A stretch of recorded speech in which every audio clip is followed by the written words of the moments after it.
ఈరోజు button whole ఎలా stitch చేయాలో నేర్చుకున్నాను చూడండి. రెండో ఒకటే వీడియోలో చూపిస్తే ఇక్కడ సెలెక్టర్ సికి బీకి మధ్యలో ఉండాలి. నేను బటన్ బట్టి మెజర్ చేశాను. సికి బీకి మధ్యలో వచ్చింది. స్టిచ్చింగ్ అనేది జీరోలో ఉంది. అక్కడ చూడండి, బటన్ అడ్జస్ట్ చేసి స్టిచ్ చేసుకోవడం. ఇప్పుడు కాజా చూపిస్తా చూడండి. కాజాకి పాదం వేరేలా ఉంటుంది. ఇక్కడ 3 సింబల్స్ ఉన్నాయి కదా, ఇక్కడ 3 దగ్గర నాకు హోల్ సరిపోతుంది అనమాట. అందుకని చెప్పేసి ఇక్కడ స్టిచ్ చేసిన తర్వాత మళ్ళీ సెలెక్టర్ అనేది మార్చుకోవాల్సి ఉంటుంది. ఇక్కడ చూడండి, 2కి 4కి మధ్యలో అనమాట. ఇది పెట్టుకుని మళ్ళీ స్టిచ్ చేయాలి. సెలెక్టర్ అనేది మళ్ళీ చేంజ్ చేయాలి. ఇక్కడ 3 చూపిస్తుంది. 3కి లెఫ్ట్ సైడ్ కుట్ పడుతుంది అనమాట.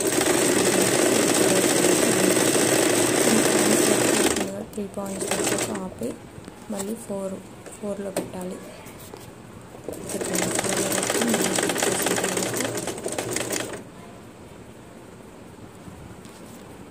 అయితే హోల్ రెడీ అయిపోతుంది. 4 లాస్ట్ కదా. ఇక్కడ చూడండి ఎంత నీట్గా వచ్చింది.